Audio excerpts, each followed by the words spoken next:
welcome you all to the WCN Pre-Congress interview series. My name is Fernanda Arce, and I am the ISN Social Media Manager. Today, I have the pleasure to interview Professor Pierre Ronco. Professor Ronco received his PhD in immunology from University Paris and his MD from the Medical Faculty of Saint Antoine, affiliated to the Sorbonne Université. He has devoted most of his career to the care of patients with glomerular disease and the identification of pathophysiological mechanisms leading to novel therapeutic strategies. Pierre Ronco's major contributions to clinical science, renal immunopathology, and rare kidney diseases resulted in over 450 research publications on several renowned journals. His age index is 60. He has been awarded international prizes and honors, including the ISN Jan Hamburger Award. He is a member of the Academia Europea, the French Academy of Medicine, and the Royal Academy of Medicine of Belgium. He is the recipient of an advanced grant from the European Research Council. He has been serving ISN for more than 25 years at various positions, including program chair or co-chair of 4 different WCNs, and associate editor of Kidney International for 8 years. He is currently serving as the editor-in-chief of Kidney International since January 1st, 2018. Thank you, Professor Ronco, for making the time and be here with us on this interview. Can you tell us about your experience as an ISN educational ambassador? Thank you very much for your very nice introduction, and I do appreciate giving this interview on the ambassador program. I was fortunate enough to be invited by Professor Elena Sakharova to serve as an ambassador in Moscow in November 2018.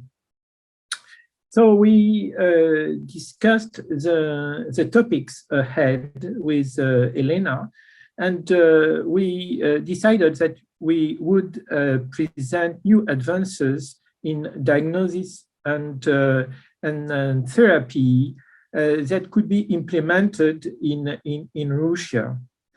So there was I would say, a step of preparation we discussed between Elena and myself, and then we decided to have a 4 days, full 4 days course, which was organized as follows. I have some notes. I have a preliminary program here, and each day started with a lecture. The lecture was expected to last 2 hours, but there were so many questions that it lasted for more.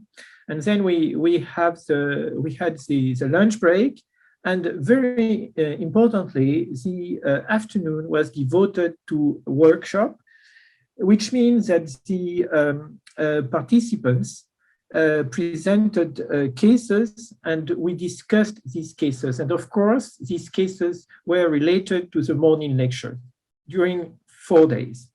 So the topics were for the first day, treatment of membranous nephropathy, new advances in treatment of membranous nephropathy. There had been a lot of advances, but also a lot of questions that we discussed with the students. The second day was devoted to onconephrology, and we focused on the spectrum of paraneoplastic nephropathies, that is, glomerular diseases associated with cancer, with again the same scheme of lectures in the morning and workshop in the afternoon. The third day was devoted to the renal complications of dysglobulinemias, myeloma, etc. And the fourth day was a summary day, if you like. The participants presented additional cases, and we tried to sum up the important messages that were delivered and discussed during that time. I must say that this educational ambassador program in Moscow was one of the best event in my professional life with the organization of the WCN in Cape Town, where I served, for which I served as a chair of the scientific program committee. Why was it so? Because the participants who came from remote places in Russia and even from Siberia were really very much engaged. They asked stimulating questions, and we had fantastic contacts. And these contacts were, I think, very useful for them, but also for me. Actually, I learned a lot. And each time, after this type of experience, I improve my way of teaching because, I can specify more some aspects of the presentation toward the needs of the students. So this was really a great experience, and I would be delighted to do it again in Russia. And unfortunately, this was not possible because of the COVID or anywhere else if I'm invited. And even more, the students and the doctors, the more advanced doctors, continue to ask questions by mail for quite a bit of time.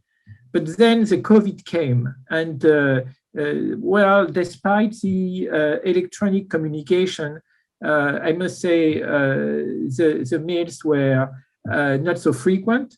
But still, I have, from that time, developed very nice collaborations with Elena regarding the genetics of the nephrotic syndrome and other topics as well. And so this was the start of something important. That is great. Thank you for sharing with us. In your point of view, what difference does an ISN educational ambassador training make? Well, I will not deny the interest of the Zoom communication that rescued education and communication during these awful COVID years. But nothing can replace in-person contact, especially with the youngers, with the young nephrologists. I've given many lectures during those 2 years. I've been invited to grand rounds in the US with question and answers at the end. But the question and answers, the questions were always very few because, there is no personal contact. In contrast, during an educational ambassador program, you have breaks with the participants, especially during the lunch. And I like this very much because this is a privileged time for the participants to ask questions that they would not dare to ask otherwise, and certainly not during Zoom communication.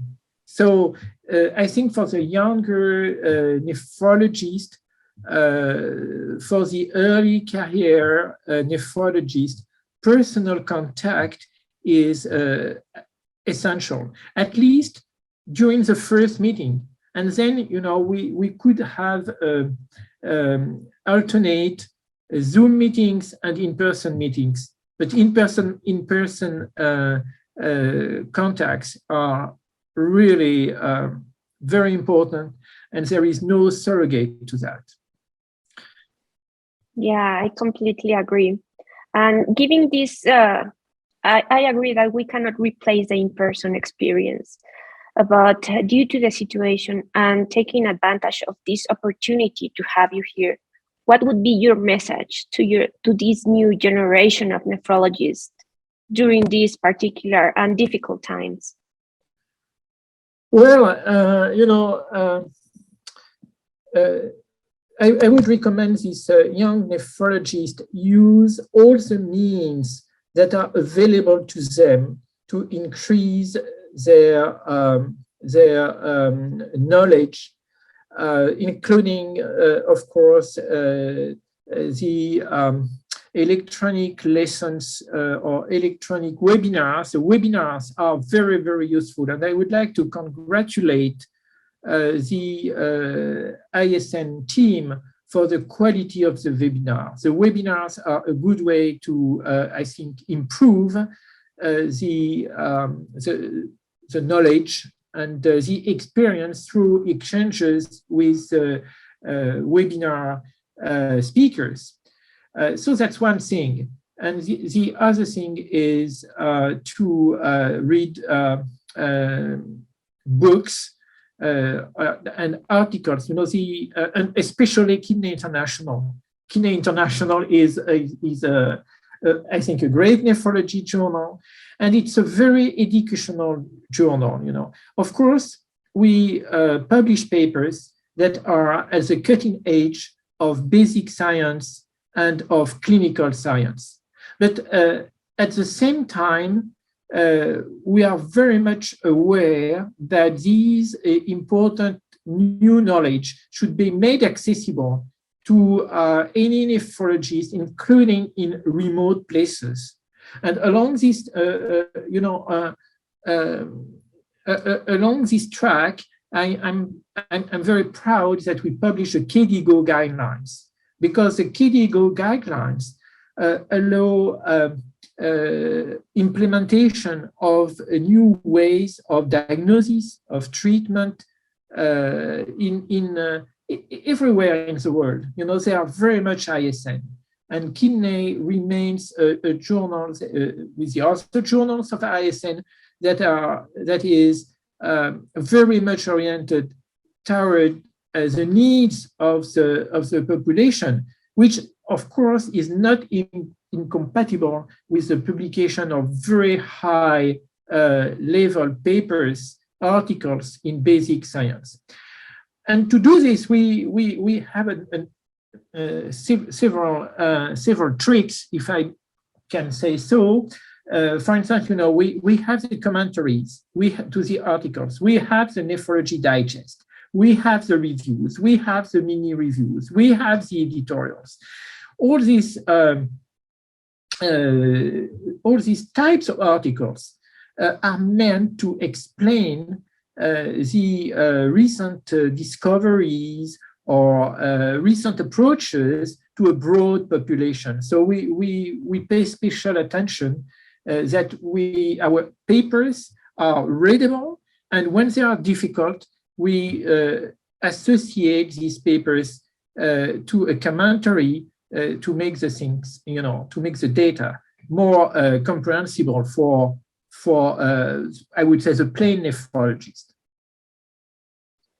And this is why Kidney International has the highest impact factor among the nephrology journals. Now, taking this opportunity as well, I am going to ask you maybe what many people want to ask you. And this is, what keeps you inspired on the field of nephrology? What's your inspiration? And where do you find this time to do multiple tasks, research, and yes, continue to work? Thank you for this is an important question that I ask myself, you know. So, well, so I continue to have a very active research group. The main interest is our main interest is glomerular diseases, and particularly the mechanisms of membranous nephropathy, but also of the genetics of the nephrotic syndrome.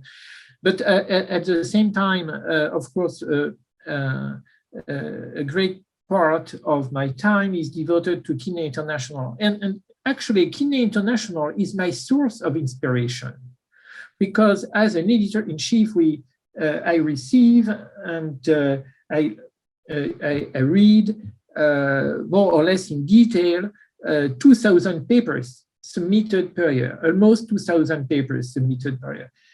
And very importantly, they are submitted by authors from 81 different countries, 81 in 2021.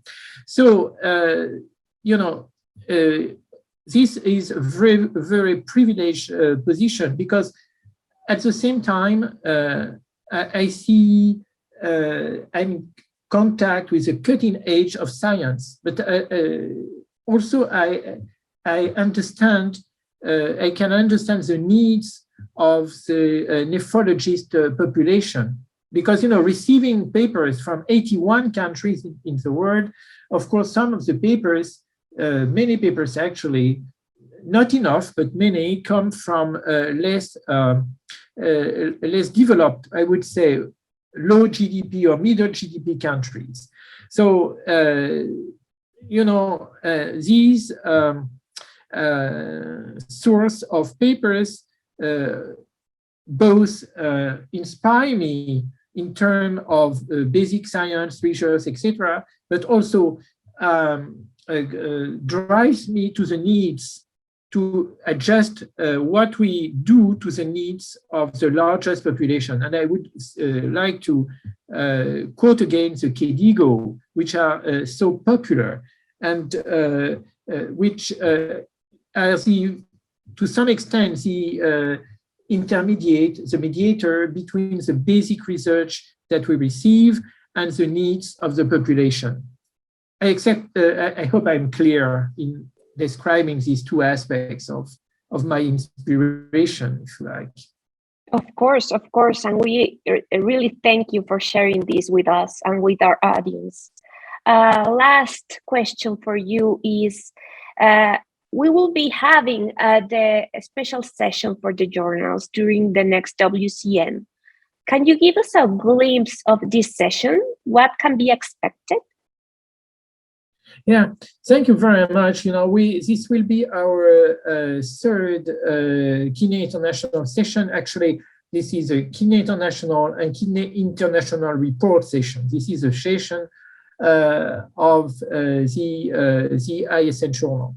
In the first part, I will introduce some performance of the journal, and you were kind enough to mention the impact factor. For the first time in the story of Kidney International, we broke the glass ceiling of 10. Now our impact factor is 10.6.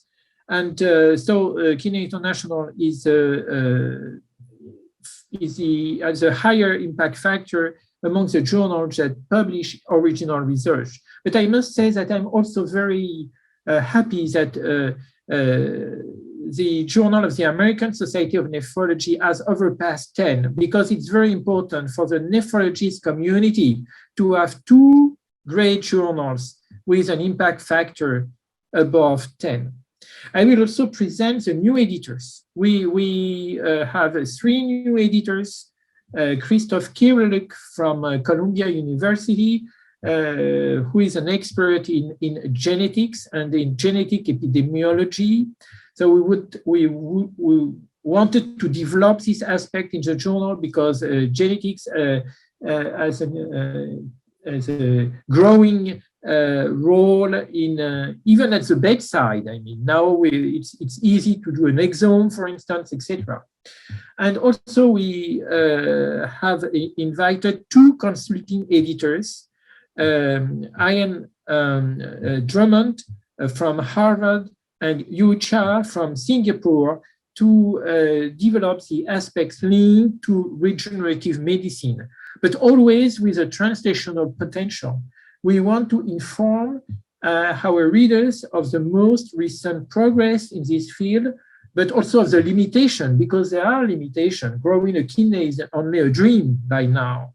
And so this is really important to have this expertise added to the dream team of associate editors in the journal. And then there will be a presentation of the highlights published in the journal during the last year in clinical nephrology, in basic science, and also the best nephrology digest that will be presented.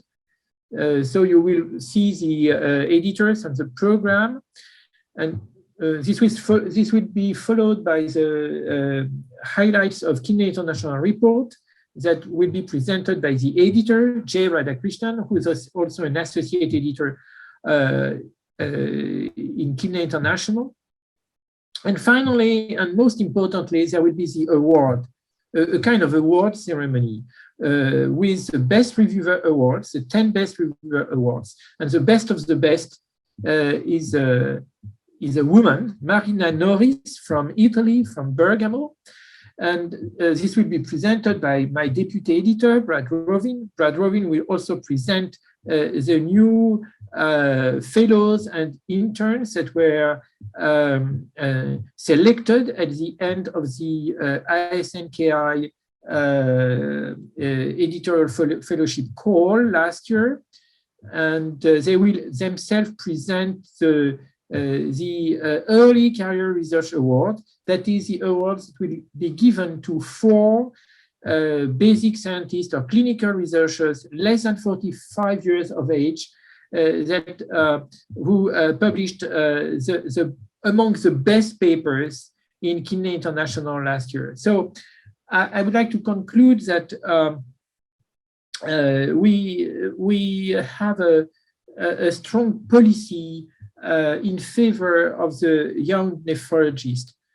I think we live in a world of fake news and ignorance, which results from a major education defect. So one of our major mission is to provide educational and to help the most brilliant younger nephrologists to shape the nephrology of tomorrow.